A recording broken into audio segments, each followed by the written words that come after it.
अस्सलाम वालेकुम दोस्तों। आज की इस वीडियो में हम आप सबके लिए एक ऐसा पावरफुल कुरानी वजीफ़ा लेकर हाजिर हुए हैं। इस प्यारे सी पावरफुल वजीफ़े को जो भी इंसान अपनी ज़िंदगी में एक बार कर लेगा वो निहायत ही दौलतमंद बन जाएगा। उसके घर में मालो दौलत का ढेर लग जाएगा, दौलत ही दौलत होगी। जी हाँ मेरे प्यारे दोस्तों, मेरी माओ बहनों, अगर आप भी गरीबी से तंगदस्ती से परेशान हैं और मुफलिसी से गरीबी से छुटकारा हासिल करना चाहते हैं, दौलतमंद बनना चाहते हैं, पैसे वाले बनना चाहते हैं, अमीर बनना चाहते हैं, तो ये वीडियो आप सबके लिए ही है। इस वीडियो में दौलतमंद बनने का, दौलत हासिल करने का एक बहुत ही पावरफुल कुरानी वजीफा आज हम आपको बता रहे हैं। प्यारे दोस्तों, ये प्यारा इस्लामी वजीफा आपको अपनी जिंदगी में एक बार करना है। अल्लाह ताला के कलाम की बरकत से आप सबकी हर नेक व जायज़ हाजत भी पूरी हो जाएगी, आपकी दिलों की सारी मुरादें भी पूरी हो जाएंगी, आपके घर की सारी परेशानियां भी दूर हो जाएंगी और आपके पास बेशुमार मालो दौलत आ जाएगी। सुभान अल्लाह। जी हाँ मेरे प्यारे दोस्तों, तो इस वीडियो को पूरा आखिर तक ज़रूर देखिए और इस वीडियो में बताया गया ये प्यारा सा पावरफुल वजीफ़ा ज़रूर कर लीजिए। ये वजीफ़ा बहुत पावरफुल है, बहुत फजीलत वाला है और साथ ही बहुत आसान है। आप बड़ी ही आसानी से इस अमल को कर लेंगे, कोई भी इंसान इस वजीफ़े को आसानी से कर लेगा। जी हाँ मेरे प्यारे दोस्तों, मेरी माओ बहनों, ये वजीफा सिर्फ दौलत हासिल करने का जरिया नहीं बल्कि इससे दुनिया की हर हाजत पूरी होगी, बड़ी से बड़ी परेशानियां दूर होंगी। अगर कोई मेरे भाई बहन कर्जे में हैं तो कर्जा अदा हो जाएगा। अगर कोई नौकरी के लिए परेशान है, रोजगार के लिए परेशान है, तो इंशाल्लाह अच्छी मनचाही नौकरी मिलेगी। अगर आपकी हाजतें पूरी नहीं हो रही हैं तो आपकी हाजतें मुरादें पूरी होंगी। प्यारे दोस्तों, आपकी बड़ी से बड़ी पहाड़ जितनी भी बड़ी हाजतें हों तो वो हाजतें इस वजीफे की बरकत से पूरी हो जाएंगे और पैसे आपके पास खींचे चले आएंगे, आपके घर में दौलत का ढेर लग जाएगा। अगर आप भी चाहते हैं कि आपके घर में दौलत की बारिश हो तो इस वजीफे को ज़रूर कर लीजिए। इस वजीफे की बरकत से इसकी फजीलत ये है कि बंदे के दिल से, उसकी ज़िंदगी से फ़क्र, मायूसी और तंगदस्ती का खात्मा हो जाता है, खौफ निकल जाता है और उसकी जगह यकीन, सुकून और तवक्कुल पैदा होता है और घर में बरकत और रहमत होती है, मालो दौलत आती है, खुशियाँ आती हैं। जब कोई बंदा पूरे यकीन और इखलास के साथ इस वजीफे को करेगा तो इंशाअल्लाह अल्लाह पाक की फजलो करम से उसके लिए रिज्क के दरवाजे खुल जाएंगे। मेरे प्यारे दोस्तों, आपको मालो दौलत ऐसी ऐसी जगह से मिलेगी जहां से आपका गुमान भी नहीं होगा। प्यारे दोस्तों, इस वजीफे की बरकत से रिज़्क़ हलाल में इजाफा होता है, कारोबारी बंदिशें ख़त्म हो जाती हैं और माल में बरकत होती है। इस वजीफे की एक अजीम फजीलत ये भी है कि बंदा सिर्फ दौलत तक महदूद नहीं रहता बल्कि उसकी जिंदगी का हर पहलू बेहतर हो जाता है। कर्जे से निजात मिलती है, घर की परेशानियों का खात्मा होता है, रोजगार के अच्छे मौके मिलते हैं, इज्जत, शोहरत और वकार में इजाफा होता है। इस वजीफे के बेशुमार असरात हैं, बेशुमार फ़ायदे हैं। मेरे प्यारे दोस्तों, मेरी माओ बहनों, जो शख्स इस वजीफे को एक बार कर लेगा, अल्लाह ताला उसके ज़िंदगी में इतना अता फरमाएगा कि इंशाअल्लाह उसे किसी चीज़ की कमी नहीं रहेगी। प्यारे दोस्तों, आपके पास इतनी दौलत आएगी कि आप दूसरों को बांटते फिरेंगे, दूसरों की मदद करेंगे। मेरे प्यारे दोस्तों, मेरी माओ बहनों, और अगर आप भी चाहते हैं ये फजीलतें आपको मिलें, आपके कामों में आसानी हो, आपके रिज्क में पैसा हो, आपकी ज़िंदगी में खुशहाली हो, याद रखें रिज्क सिर्फ पैसा नहीं होता बल्कि अच्छी सेहत, सुकून, अच्छी औलाद और नेकियां करने की तौफीक, ये सब रिज्क में शामिल हैं। अच्छे लोग भी रिज्क का हिस्सा होते हैं और ये वजीफ़ा उन सब, इस वजीफे की बरकत से आपको इंशाल्लाह वो सब कुछ मिलेगा, वो सारी चीज़ें मिलेंगी। इस वजीफे से, इस वजीफे की बेशक बेशुमार फजीलतें हैं। इसकी खूबसूरत फजीलत ये है कि इस वजीफे को करके मांगी गई हर हाजत, हर मुराद पूरी होती है, दुआ रद्द नहीं होती। मेरे प्यारे दोस्तों, नीयत साफ हो, सब्र के साथ अमल हो और अल्लाह ताला पर पूरा भरोसा हो, यकीन हो। میرے پیارے دوستوں، یہ وظیفہ آپ کو کب کرنا ہے، کس وقت کرنا ہے، یہ ہم جانیں گے۔ اس سے پہلے اگر آپ ہمارے چینل پر نئے آئے ہیں اور اگر ابھی تک آپ نے ہماری اس پیاری سی یوٹیوب چینل کو سبسکرائب نہیں کیا ہے تو نیچے لال رنگ کا ایک بٹن ہوگا، اسے دبا کر کے چینل کو سبسکرائب ضرور کر لیجئے۔ ساتھ ہی ساتھ بغل میں ایک بیل آئیکن ہوگا، ایک گھنٹے کا نشان ہوگا، اسے دبا کر آل پہ پریس کر لیجئے۔ اس سے ہوگا یہ کہ آنے والی آپ کی تمام ضرورت کی ویڈیوز کے نوٹیفیکیشنز آپ تک سب سے پہلے پہنچاتی رہیں گے اور آپ ان ویڈیوز کو دیکھ پائیں گے۔ میرے پیارے دوستوں، میری ماؤں بہنوں، اچھی بات کو پھیلانا ثواب کا کام ہے، تو ثواب کی نیت سے اس ویڈیو کو زیادہ سے زیادہ لوگوں تک شیئر ضرور کیجئے، کم از کم اپنے کچھ قریبی لوگوں میں ضرور پہنچائیے۔ کچھ نہیں کر سکتے تو ویڈیو کو لائک کر کے کومنٹ میں اللہ اکبر ضرور لکھیے، کومنٹ میں ماشاءاللہ سبحان اللہ لکھیے۔ اللہ تعالیٰ سے ہم آئیے پیارے دوستوں دعا کرتے ہیں، اللہ تعالیٰ ہمارے گناہوں کو، خطاؤں کو معاف فرمائے، اپنے پیارے محبوب صلی اللہ علیہ وسلم کے صدقے میں ہم سب کے رزق میں، مال و دولت میں، کاروبار میں، صحت میں، عمر میں، عمل میں خوب برکتیں عطا فرمائے، ہم سب کے گھروں میں خوشحالی عطا فرمائے، ہم سب کے گھروں کی پریشانیاں دور فرمائے، پیارے نبی صلی اللہ علیہ وسلم کے صدقے میں ہمارا ایمان پہ خاتمہ نصیب فرمائے، روز محشر پیارے نبی صلی اللہ علیہ وآلہ وسلم کی شفاعت نصیب فرمائے، آمین ثم آمین بجاہ النبی الامین صلی اللہ تعالی علیہ وآلہ وسلم۔ میرے پیارے دوستوں، میری ماؤں بہنوں، کومنٹ باکس میں جائیے اور آمین ضرور ٹائپ کیجئے، کیا پتا کس کی زبان سے نکلا گیا آمین کب قبول ہو جائے اور ہم سب کی حاجتیں پوری ہو جائیں، ہم سب کی مرادیں پوری ہو جائیں، تو کومنٹ میں آمین ضرور لکھیے۔ آئیے جانتے ہیں اس وظیفے کو کرنے کا طریقہ کیا ہے۔ پیارے دوستوں، اس وظیفے کو آپ کو پڑھنا نہیں ہے بلکہ صرف سننا ہے۔ جی ہاں میرے پیارے دوستوں، اس وظیفے کو آپ کو صرف سن لینا ہے۔ ایک بار آپ اس وظیفے کو سن لیں گے یا پھر صرف اپنے گھر میں چلا دیں گے یا اپنے دکان و مکان میں چلا دیں گے یا جہاں بھی آپ رہتے ہوں وہاں چلا دیں گے تو آپ کے گھر میں خوشحالی ہوگی، آپ کے مال و دولت میں برکت ہوگی، آپ کو اس کی فضیلتیں ملیں گی انشاءاللہ۔ یا سن سکتے ہوں تو سن لیجئے، اور اس کے لیے آپ کو کہیں جانا بھی نہیں ہے۔ آج کی اسی ویڈیو میں ہم آپ کو پڑھ کر سنائیں گے، آپ ناپاکی میں بھی سن سکتی ہیں، بنا وضو کے بھی سن سکتے ہیں، چلتے پھرتے اٹھتے بیٹھتے کسی بھی دن کسی بھی وقت آپ یہ وظیفہ سن سکتے ہیں۔ میرے پیارے دوستوں، میری ماؤں بہنوں، آپ بیٹھ کر، لیٹ کر، کھڑے ہو کر، اپنا کچھ کام کرتے ہوئے، کھانا پکاتے ہوئے، پڑھائی کرتے ہوئے بھی اس وظیفے کو سن سکتے ہیں۔ میرے پیارے دوستوں، میری ماؤں بہنوں، آپ اپنے گھر میں بھی سن سکتے ہیں، آفس میں بھی سن سکتے ہیں، کسی بھی دن کسی بھی وقت آپ اس ویڈیو کو دیکھ رہے ہوں، بس آپ کو اپنے دل میں اپنی حاجتوں کی، اپنے مرادوں کی، اپنے مقصد کی نیت کرنی ہے اور اس وظیفے کو سن لینا ہے۔ وظیفہ سننے کے بعد آپ اللہ سے دعا کر لیجئے گا۔ تو آئیے بنا اور دیری کے اس وظیفے کو دھیان سے سنتے ہیں۔ آپ کو یہ وظیفہ شروع سے آخر تک پورا ضرور سننا ہے، اگر آپ جان بوجھ کر سکپ کریں گے تو آپ کا وظیفہ نہیں ہوگا، اس لیے وظیفے کو پورا دھیان سے ضرور سنیے۔ تو آئیے وظیفہ سنتے ہیں۔ اعوذ باللہ من الشیطان الرجیم، بسم اللہ الرحمن الرحیم، یاسین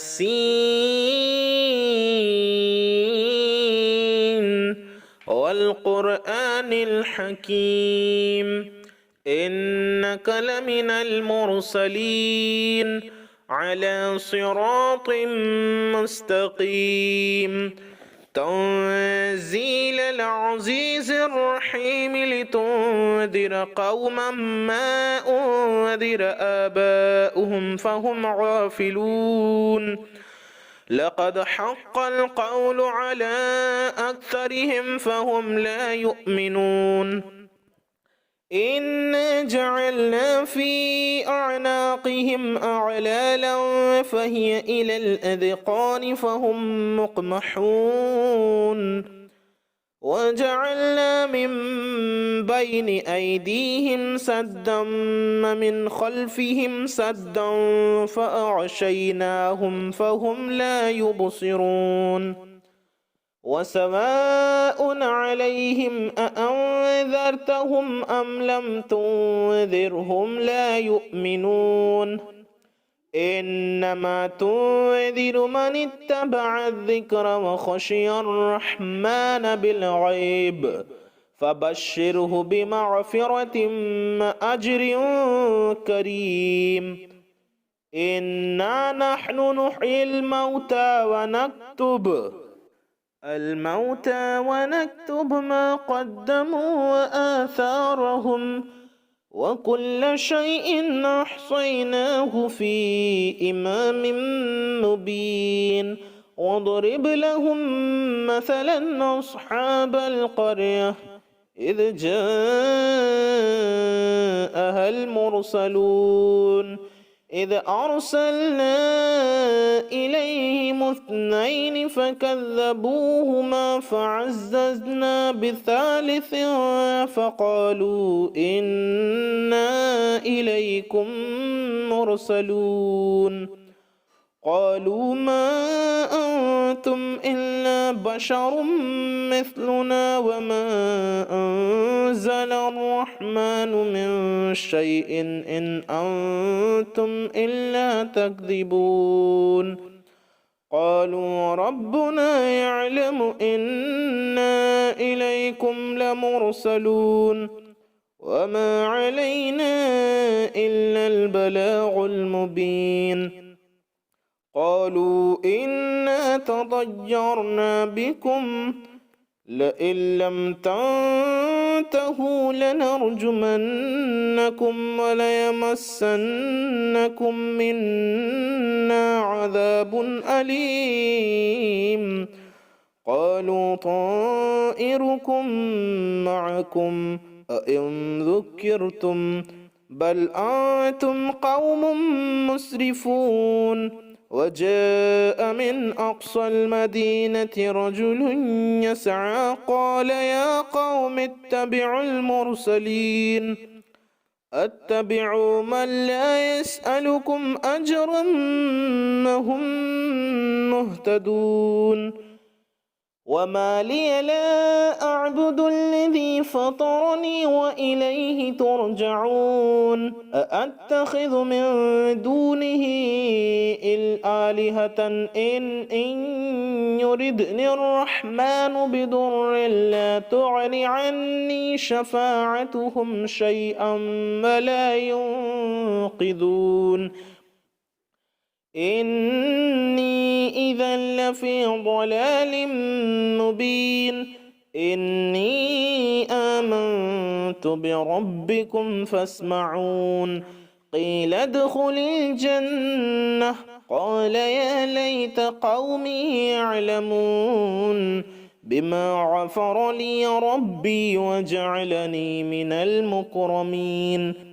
وما أنزلنا على قومه من بعده من جند من السماء وما كنا منزلين إن كانت إلا صيحة واحدة فإذا هم خامدون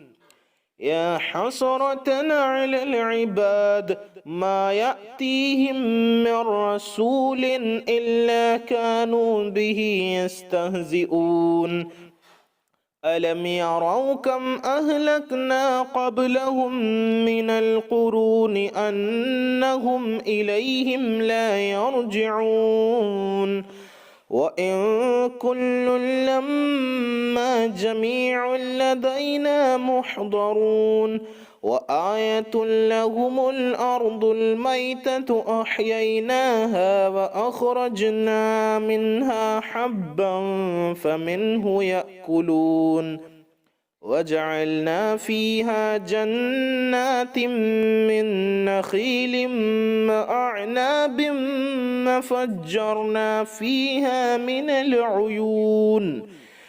ليأكلوا من ثمره وما عملته أيديهم أفلا يشكرون سبحان الذي خلق الأزواج كلها مما تنبت الأرض ومن أنفسهم ومما لا يعلمون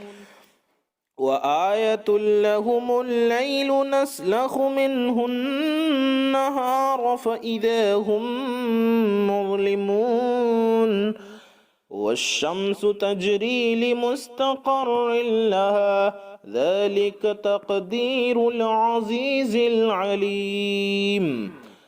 والقمر قدرناه منازل حتى عاد كالعرجون القديم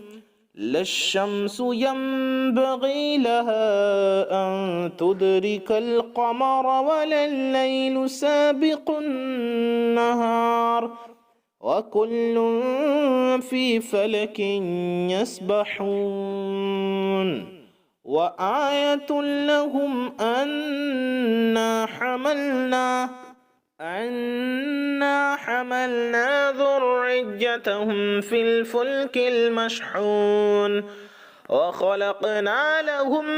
من مثله ما يركبون وإن نشأ نغرقهم فلا صريخ لهم ولا هم ينقذون إلا رحمة منا ومتاعا إلى حين وإذا قيل لهم اتقوا ما بين أيديكم وما خلفكم لعلكم ترحمون وما تأتيهم من آية من آيات ربهم إلا كانوا عنها معرضين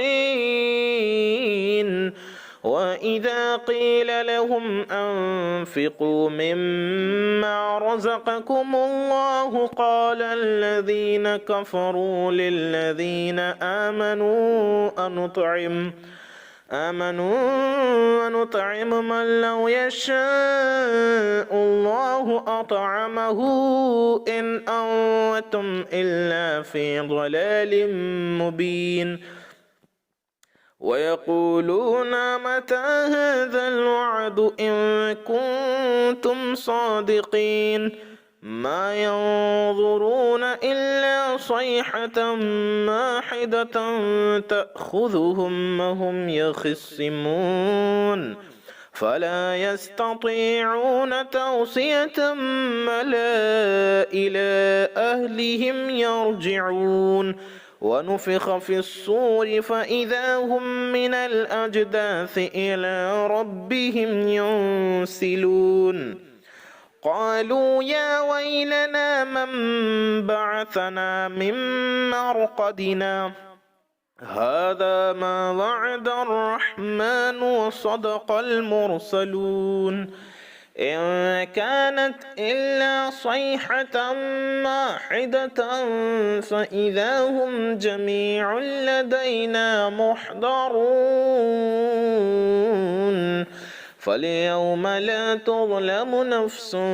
شيئا ولا تجزون إلا ما كنتم تعملون إن أصحاب الجنة اليوم في شغل فاكهون هم وأزواجهم في ظلال على الأرائك متكئون لهم فيها فاكهة ولهم ما يدعون سلام قولا من رب رحيم وامتازوا اليوم أيها المجرمون ألم عاهد إليكم يا بني آدم ألا تعبدوا الشيطان إنه لكم عدو مبين وأن اعبدوني هذا صراط مستقيم ولقد أضل منكم جبلا كثيرا أفلم تكونوا تعقلون هذه جهنم التي كنتم توعدون اصلوها اليوم بما كنتم تكفرون اليوم نختم على أفواههم وتكلمنا أيديهم وتشهد أرجلهم بما كانوا يكسبون ولو نشاء لطمسنا على أعينهم فاستبقوا الصراط فأنى يبصرون ولو نشاء لمسخناهم على مكانتهم فما استطاعوا مضيا لا يرجعون ومن نعمره ننكسه في الخلق أفلا يعقلون وما علمناه الشعر وما ينبغي له إن هو إلا ذكر وقرآن مبين لينذر من كان حيا ويحق القول على الكافرين أفلم يروا أنا خلقنا لهم مما عملت أيدينا أنعاما فهم لها مالكون وذللناها لهم فمنها ركوبهم ومنها يأكلون ولهم فيها منافع ومشارب أفلا يشكرون واتخذوا من دون الله آلهة لعلهم ينصرون لا يستطيعون نصرهم وهم لهم جند محضرون فلا يحزنك قولهم إنا نعلم ما يسرون وما يعلنون أولم ير الإنسان أنا خلقناه من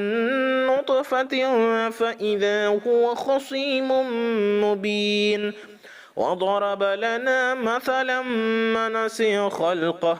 قال من يحيي العظام وهي رميم قل يحييها الذي أنشأها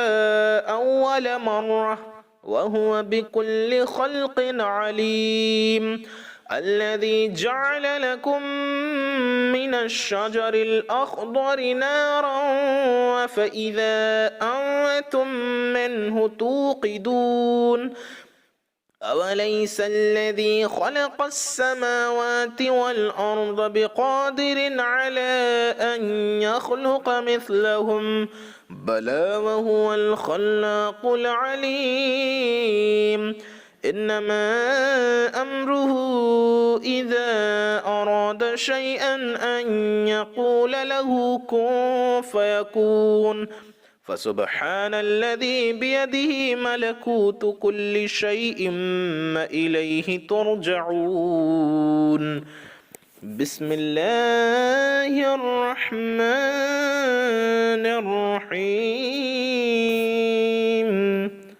يسبح لله ما في السماوات وما في الأرض الملك القدوس العزيز الحكيم هو الذي بعث في الأميين رسولا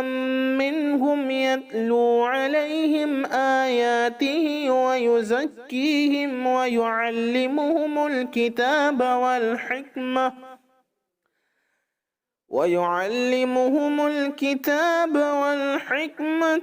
وإن كانوا من قبل لفي ضلال مبين وآخرين منهم لما يلحقوا بهم وهو العزيز الحكيم ذلك فضل الله يؤتيه من يشاء والله ذو الفضل العظيم مثل الذين حملوا التوراة ثم لم يحملوها كمثل الحمار يحمل أسفارا بئس مثل القوم الذين كذبوا بآيات الله والله لا يهدي القوم الظالمين قل يا أيها الذين هادوا إن زعمتم أنكم أولياء لله من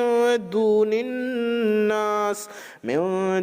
الناس فتمنوا الموت إن كنتم صادقين ولا يتمنونه أبدا بما قدمت أيديهم والله عليم بالظالمين قل إن الموت الذي تفرون منه فإنه ملاقيكم ثم تردون إلى عالم الغيب والشهادة فينبئكم بما كنتم تعملون يا أيها الذين آمنوا إذا نودي للصلاة من يوم الجمعة فاسعوا إلى ذكر الله وذروا البيع ذلكم خير لكم إن كنتم تعلمون فإذا قضيت الصلاة فانتشروا في الأرض وابتغوا من فضل الله واذكروا الله كثيرا لعلكم تفلحون وإذا رأوا تجارة أو لهوا انفضوا إليها وتركوك قائما قل ما عند الله خير من اللهو ومن التجارة والله خير الرازقين صدق الله العظीम।